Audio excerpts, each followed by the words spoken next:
సిద్ధార్థ అంటే కొన్ని movies stamp పడిపోయినాయి. ఒకటి బాయ్స్, బొమ్మరిల్లు, ఓయ్. ఈ కైండ్ ఆఫ్ మూవీస్ మళ్ళీ మీ నుంచి ఎక్స్పెక్ట్ చేయొచ్చా మేము? ఐ థింక్ టైం పాస్ అయినప్పుడు చాలా విషయాలు హిస్టరీలో కన్ఫ్యూజ్ అయిపోతాయి.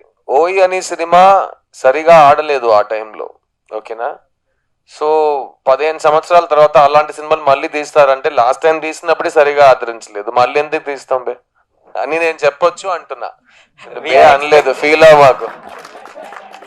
We are expecting re release. కాదు రీ రిలీజ్ చేయొచ్చు డెఫినెట్ గా. అది చాలా సినిమాలు రీ రిలీజ్ అవుతుంటాయి. నేను నువ్వు వస్తానంటే వద్దంటాను రీ రిలీజ్ వీడియోస్ చూశాను. ఐ థింక్ సిద్ధార్థ్ గురించి ఏదైనా ఒక విషయం 2023లో చెప్పాలంటే, నా ఫీమేల్ ఫ్యాన్స్ స్టేజ్ మీద ఎక్కి డాన్స్ చేశారు అక్కడ. సో అది సిద్ధార్థ్ ఫ్యాన్స్ అక్కడ. సో అలాంటి విజువల్స్ ప్రతి హీరో సినిమాల్లో ఉండవు అని నేను చెప్పుకోవచ్చు అంటున్నా. బొమ్మరులుకి 100% కాదు 500% సక్సెస్ వచ్చింది అన్ని విషయాల్లో అని నేను ఒక బాగా చెప్పుకోనా. బొమ్మరులోని సినిమాకి ఎన్ని నందిలు వచ్చినండి? ఒక 12 నందీస్ వచ్చినాయా, 13 నందీస్ వచ్చినాయా?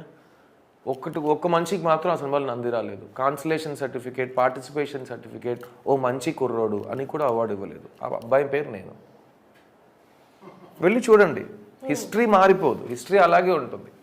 అదే నువ్వు వస్తానంటే వద్దంటాను ఒక సినిమా వచ్చింది, మంచి సినిమా కదండి, ప్రతి విషయంలో సక్సెస్ కదా, మీ అందరికి నచ్చుతుంది, మీ ఫ్యామిలీస్. ఎన్ని నందిలు వచ్చినాయండి ఆ సినిమాకి? 15 నందిలు వచ్చినాము, కానీ ఒక్కడికి మాత్రం ఆ సినిమాలు నంది రాలేదు.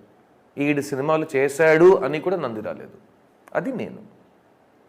సో ఇప్పుడు బొమ్మర్లు నువ్వు వస్తానంటే మీ దృష్టిలో కాకుండా నా దృష్టిలో చూస్తే నాకు ఏదో మిస్ అయింది, ఎందుకు నాకు ఇవ్వలేదని కారణం మీరు గట్టిగా చెప్పగలరా? ఆ సంవత్సరంలో మీకంటే బెటర్గా యాక్ట్ చేసిన వాళ్ళు చాలామంది ఉన్నారండి అని మీరు చెప్తారా? లేదా మీకంటే చెత్త యాక్టింగ్ చేసిన వాళ్ళు చాలామందికి బెస్ట్ యాక్టర్ ఇచ్చారు, బెస్ట్ స్పెషల్ మెన్షన్ ఇచ్చారు, గౌరవించారు, నాకు ఇవ్వలేదు. సో అది నేను బాధగా చెప్పుకోవాలా, లేదా దట్స్ లైఫ్ అని చెప్పి ముందుకెళ్ళాలి. ఐఎమ్ టాకింగ్ అబౌట్ 2006లో నేను చేసిన బొమ్మరుల సినిమా. ఇప్పటి వరకు ఆ సినిమా చూసి మేము పిల్లల కంటే బాగుంటుందిరా అని ఒక అబ్బాయి అమ్మాయి అనుకుని వాళ్ళకి పిల్లలు పుట్టి ఆ పిల్లలు 20 years తర్వాత నా దగ్గరకు వచ్చి నాకు మీ సినిమా ఇష్టం అని చెప్తుంటే ఇప్పుడు నేను అదే కదా నాకు అవార్డు. కానీ దేవుడు దయతో నేను ఇంకా ఉన్నాను, ఈ రోజు చూడడానికి నేను ఇంకా ఉన్నాను. పిల్లలు వచ్చి మా అమ్మ నాకు మీ సినిమా అంటే ఇష్టం అండి, మీ సినిమా చూసి మేము పెరిగామండి అని చెప్తున్నప్పుడు నేను అది చూడడానికి నేను ఇక్కడ ఉన్నాను. ఒకవేళ నాకు ఇలాంటి అవార్డులు కావాలని ఇవ్వలేదా, ఇలా అలాగే వెళ్ళిపోతాడు ఈ కుర్రాడు అని అనుకుంటారా? అలా వాళ్ళు అనుకుంటే వాళ్ళు గెలిచారా, నేను ఇంకా గెలిచానా? ఇలాంటి చాలా ప్రశ్నలు ఉంటాయి. సో లైఫ్లో ఏ ఒక్కరోజు నేను గెలిచేశాను, నేను ఓడిపోయానని ఎవరు అనుకోకూడదు.